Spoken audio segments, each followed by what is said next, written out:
Hi guys, good morning. So for today's video, magbibigay tayo ng honest review sa ating na-order na sewing machine online. Okay? Na-order ko lang siya on Shopee account.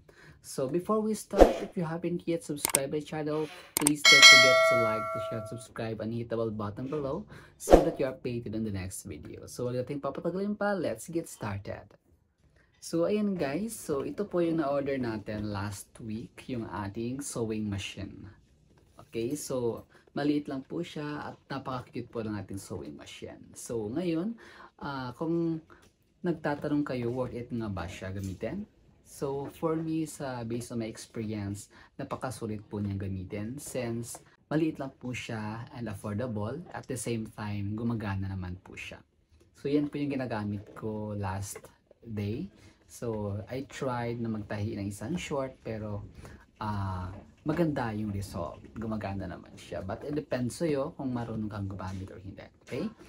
So, ano nga ba yung mga inclusion dito? Hindi natin kakalimutan yung ating item. So, ito po yung sewing machine na nabili natin on Shopee account. So, yan. So, cute niya. Ayan. Very hand carry lang po siya at ang cute niya talaga. Okay, so yung mga inclusion nito is meron siyang needle feeder. So yan. Ito po yung ginagamit natin para magkabit tayo ng ating sinuli dito. So ito yung gagamitin natin sa ilalim para mabilis natin makuha yung sinulid. And also meron po tayong kasamang dalawang karayom, the needle. So may free po siya at at the same time may kasama na po siya dito isa. Okay, meron siyang 8 pieces na middle bobbins. Ito po yon. So, saan naman siya ginagamit? Ito po ginagamit ng ating sinulid. So, dito nilagay yung sinulid para ilagay po natin dito. Ikakabit siya dito para ito po yung ginagamit na pantahin natin. At meron din po siyang isa dito sa ilalim na kasama sa ilalim. Okay? May kasama din po siyang foot pedal.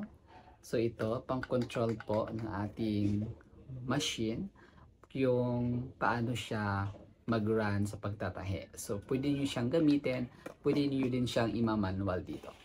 Ito yung manual niya, okay?